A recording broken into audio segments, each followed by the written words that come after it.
بسم اللہ الرحمن الرحیم۔ السلام علیکم دوستو، آج کی اس ویڈیو میں ہم آپ کو بتانے والے ہیں حضرت آدم علیہ السلام کی وفات یعنی موت کا واقعہ۔ ساتھ ہی ہم یہ بھی جانیں گے کہ حضرت آدم علیہ السلام سے پہلے اس دنیا میں کیا تھا۔ یہ ایک ایسا سوال ہے جو ہم سب کے ذہن میں آتا ہے، انسانوں کے بسنے سے پہلے آخر کائنات میں کیا تھا۔ ایک صحابی نے حضور نبی کریم صلی اللہ تعالی علیہ وآلہ وسلم سے سوال کیا کہ اے اللہ کے رسول صلی اللہ تعالی علیہ وآلہ وسلم، زمین اور آسمان کو پیدا کرنے سے پہلے ہمارا پروردگار کہاں تھا؟ آپ صلی اللہ تعالی علیہ وآلہ وسلم نے فرمایا کہ تب اللہ کے سوا اور کچھ نہیں تھا۔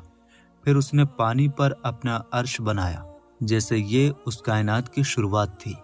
پھر اللہ نے قلم کو پیدا کیا اور اس کو حکم دیا کہ لکھ، اور قلم نے اللہ تعالیٰ کے حکم اور اس کے علم سے قیامت تک ہونے والا سب کچھ لوح محفوظ میں لکھ دیا۔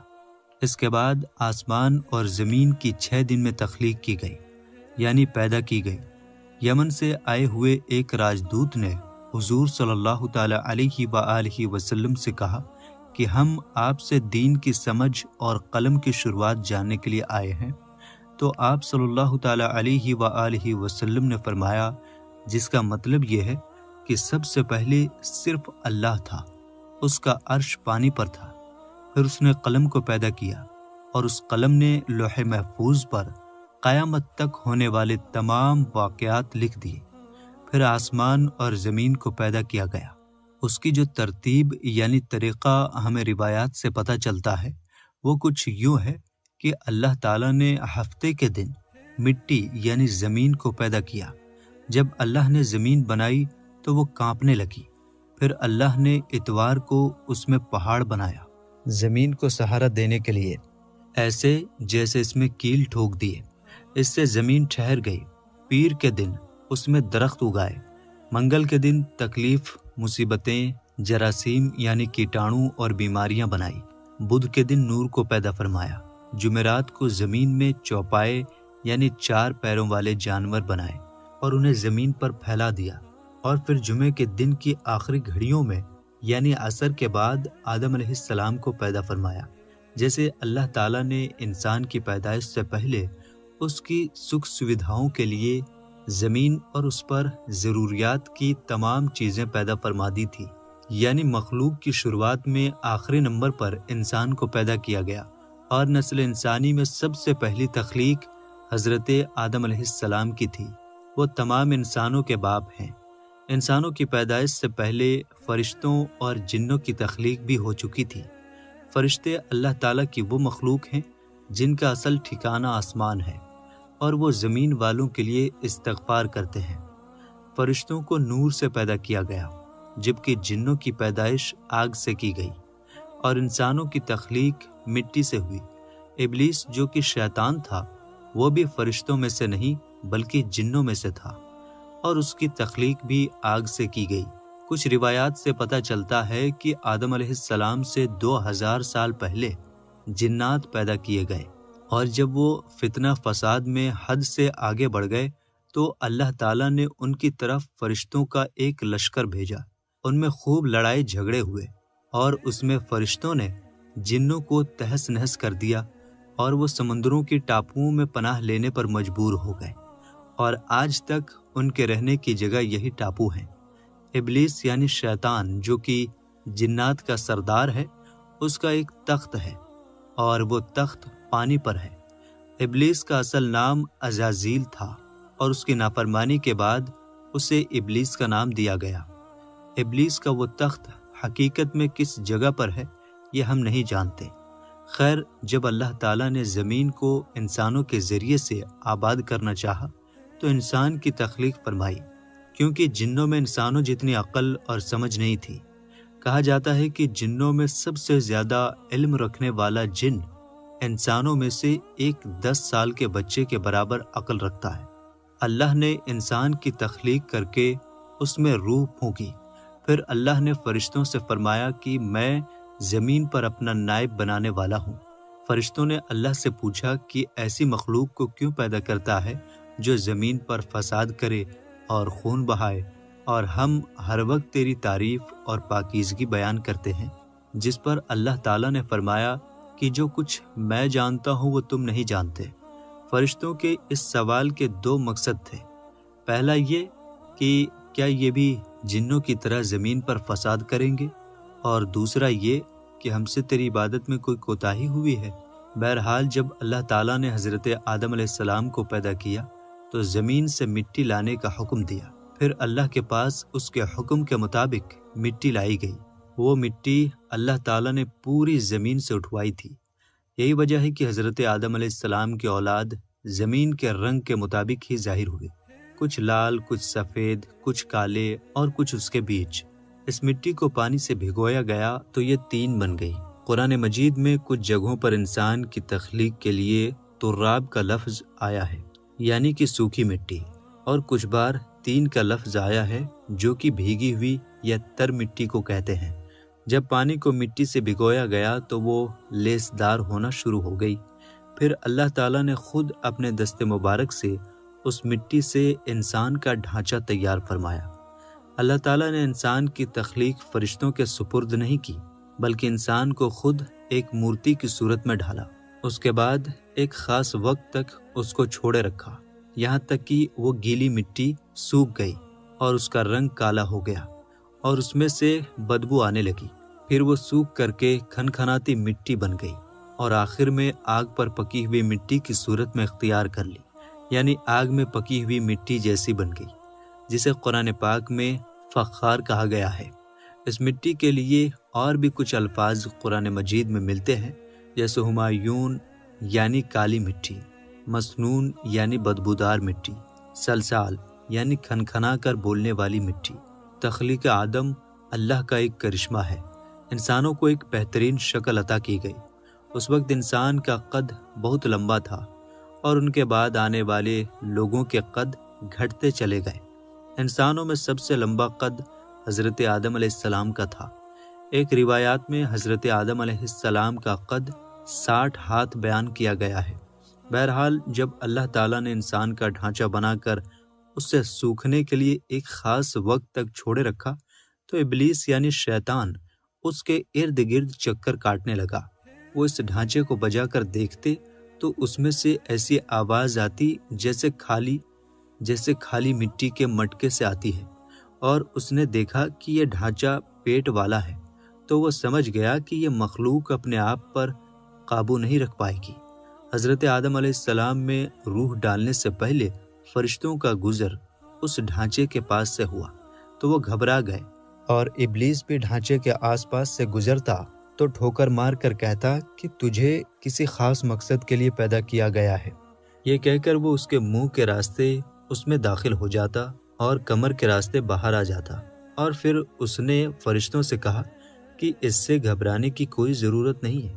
اگر مجھے اس پر حاوی کیا گیا تو میں اسے خطرے میں ڈال دوں گا، اور اگر اسے مجھ پر حاوی کیا گیا تو میں یقیناً اس کی نافرمانی کروں گا۔ یعنی ابھی حضرت آدم علیہ السلام میں اللہ تعالیٰ نے روح بھی نہیں پھونکی تھی، تب سے ابلیس کی انسان سے عداوت اور دشمنی صاف طور پر دکھ رہی تھی۔ پھر اللہ تعالیٰ نے حضرت آدم علیہ السلام میں روح پھونکی۔ جیسے ہی روح اس بنائے ہوئے ڈھانچے میں سر کی طرف سے ڈالی گئی تو حضرت آدم علیہ السلام کو چھینک آ گئی۔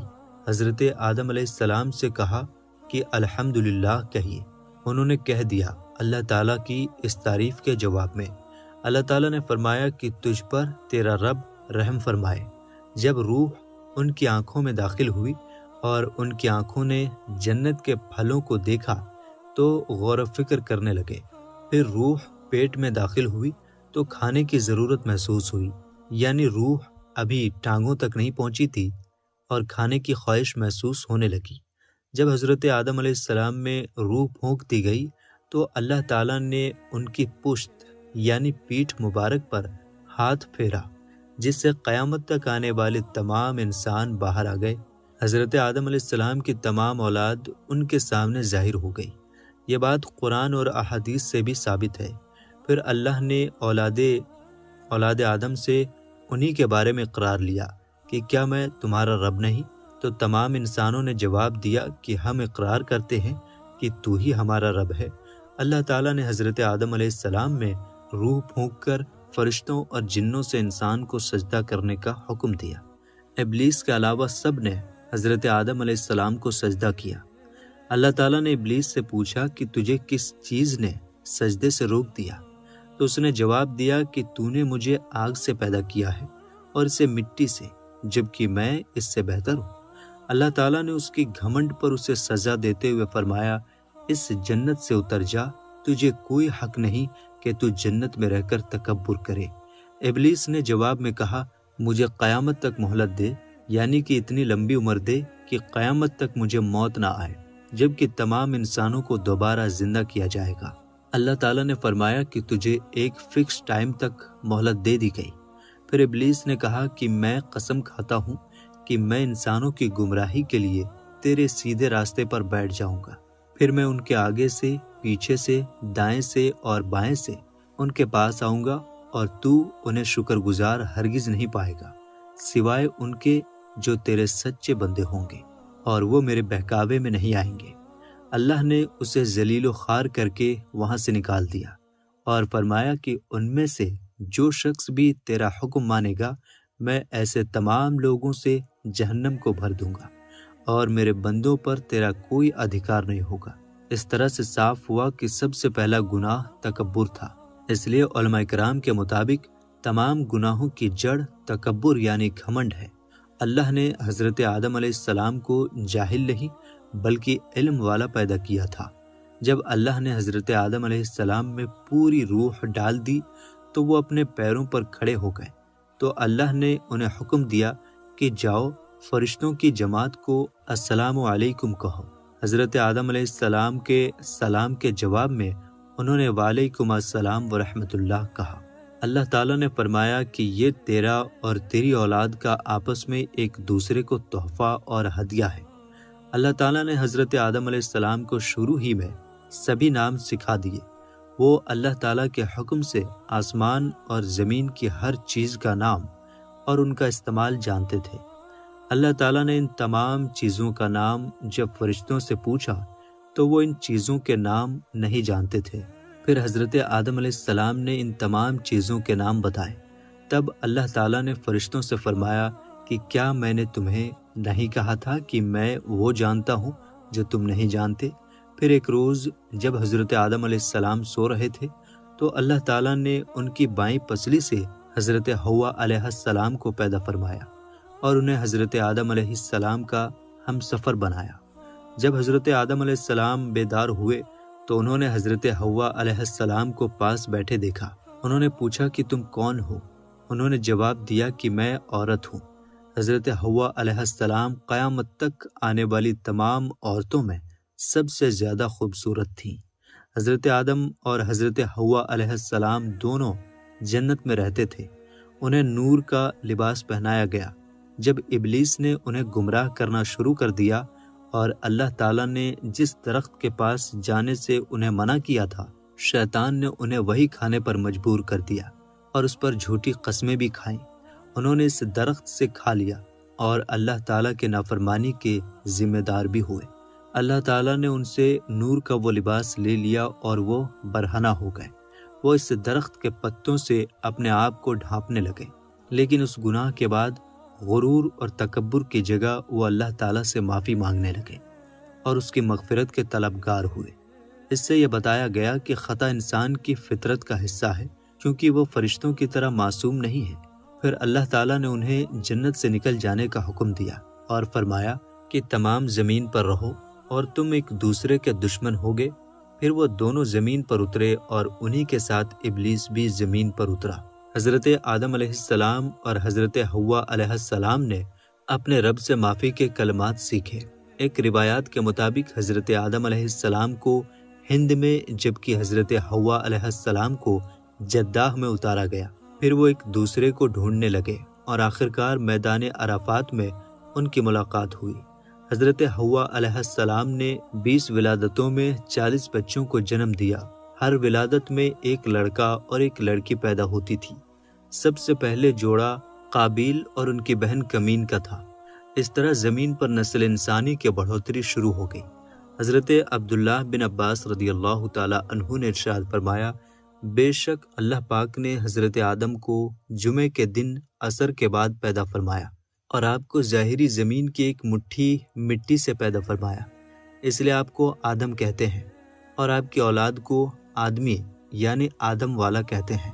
حضرت آدم علیہ السلام کا مبارک خمیر جس مٹی سے تیار ہوا، اس سے بچ جانے والی مٹی شریف سے کھجور کا درخت یعنی پیڑ بنایا گیا، جیسے کہ حضرت مولا علی رضی اللہ تعالیٰ عنہ بیان کرتے ہیں کہ حضور کریم صلی اللہ تعالیٰ علیہ وآلہ وسلم نے ارشاد فرمایا، کھجور کا احترام کرو کیونکہ یہ تمہارے والد حضرت آدم علیہ السلام کی بچی ہوئی مٹی سے پیدا کی گئی ہے۔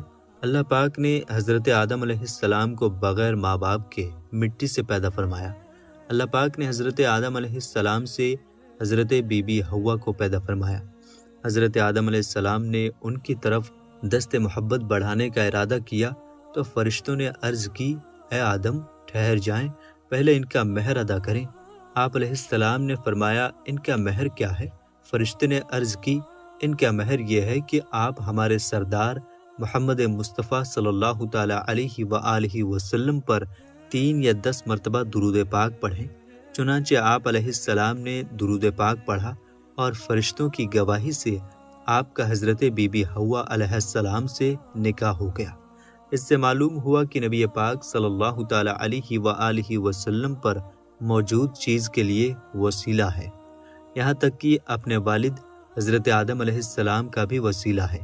حضرت آدم علیہ السلام نے 960 برس کی زندگی پائی، جبکہ آدم علیہ السلام کی زندگی 1000 سال کی تھی، کیونکہ جب حضرت آدم علیہ السلام جنت میں تھے تو اللہ تعالیٰ نے حضرت آدم علیہ السلام کو ان کی تمام اولاد جن جن کو نبوت ملنی تھی، ان کی شخصیت، ان کی عمر حضرت آدم کے سامنے کلیئر کر دی گئی۔ آپ نے جب حضرت داؤد علیہ السلام کی عمر کو 60 سال تک دیکھا تو اللہ سے کہنے لگے، اے اللہ پاک میری عمر کے 40 سال میرے پوتے داؤد کو دے دے، تو یوں آپ کی دعا قبول ہو گئی۔ اللہ نے آدم علیہ السلام کو 2 بیٹے عطا کیے، حابیل اور قابیل، لیکن شیطان کے وسوسوں کی وجہ سے جب قابیل کے ہاتھوں حابیل قتل ہوئے تو حضرت آدم علیہ السلام اندر سے ٹوٹ گئے اور بار بار اللہ کے دربار میں دعا مانگنے لگے۔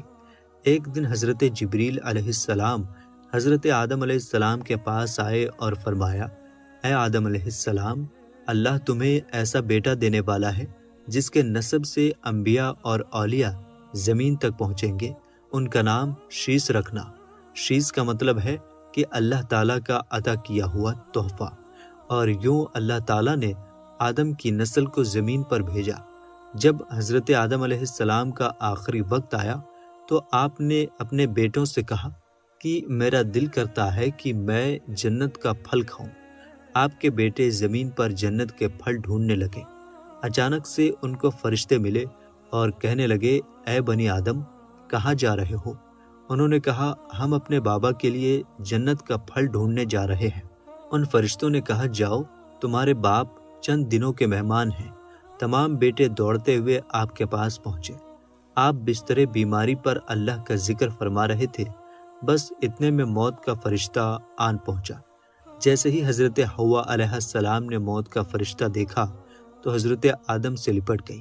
حضرت آدم علیہ السلام نے فرمایا، اے حوا مجھ سے دور ہٹ جائیں، ایک مرتبہ پہلے بھی آپ کی وجہ سے جنت سے نکالا گیا ہوں، آج اللہ اور ان کے فرشتوں کے بیچ آڑ نہ بنو۔ پھر آپ ان فرشتوں سے کہنے لگے، اے فرشتہ موت، کیا بھول تو نہیں ہو گئی؟ میں نے اللہ سے سنا تھا کہ میری عمر 1000 سال کی ہے، ابھی تو مجھے 960 سال ہوئے ہیں۔ ملک الموت نے کہا، اے اللہ کے نبی، آپ نے خود ہی فرمایا تھا کہ آپ کی عمر کے 40 سال آپ کے پوتے حضرت داؤد علیہ السلام کو دے دیے جائیں۔ بس حضرت آدم علیہ السلام کی روح قبض کی گئی، آپ کو غسل فرشتوں نے دیا اور جنت کی خوشبو آپ کے جسم مبارک کو لگائی گئی۔ پھر آپ کی نماز جنازہ فرشتوں نے حضرت جبریل علیہ السلام کے پیچھے ادا کی۔ زمین کھود کر آپ کی تدفین ہوئی اور تمام انسانوں کے نزدیک اللہ کا یہ حکم نافذ ہوا کہ جب بھی کسی کا انتقال ہو اس کے جسم کو ایسے ہی تدفین کرنا۔ آج بھی ان فرشتوں کی سنت پر ایمان والے عمل کر کے اپنے بزرگوں کی تدفین کرتے ہیں۔ آپ کی قبر مبارک کی جگہ کو لے کر بہت سے الگ الگ رائے ہیں۔ کچھ کے نزدیک آپ کی جائے تدفین سری لنکا کے، کچھ کے نزدیک جبل ابی قیس اور کچھ کے نزدیک عراق۔ کچھ روایتوں میں یہ بھی ہے کہ جب حضرت آدم علیہ السلام کی روح قبض کرنے کے لیے فرشتہ پہنچا تو آپ کے بیٹے، جس کو آپ نے اپنا جانشین بنایا تھا، حضرت شیس علیہ السلام سے کہنے لگے، اے میرے جانشین، میں نے اللہ سے سنا تھا بہت ہی جلد اس زمین پر ایک طوفان آئے گا۔ اگر تم اس وقت تک موجود رہو تو میرے جسم کو اس کشتی میں سوار کرنا جو نجات کا وسیلہ ہے۔ اگر تم اس وقت تک زندہ نہ رہو تو اپنی اولاد کو وصیت کرنا کہ میرے جسم کو کشتی نوح میں سوار کرے۔ تاریخ میں لکھا ہے کہ جب طوفان نوح آیا تو حضرت نوح علیہ السلام نے اپنی کشتی میں حضرت آدم علیہ السلام اور حضرت حوا کے جسم مبارک کو سوار کیا اور بیت المقدس یا عراق میں اس جگہ تدفین کی جہاں انہوں نے اپنی قبر بنائی۔ اللہ تعالیٰ سے دعا ہے کہ وہ ہمیں تمام برائیوں سے دور فرما کر نیک عمل کرنے کی توفیق عطا فرمائے اور ہمیں نبی کریم صلی اللہ تعالیٰ علیہ وآلہ وسلم اور ان کی مبارک آل سے سچی اور پکی محبت کرنے کی توفیق عطا فرمائے۔ آمین یا رب العالمین۔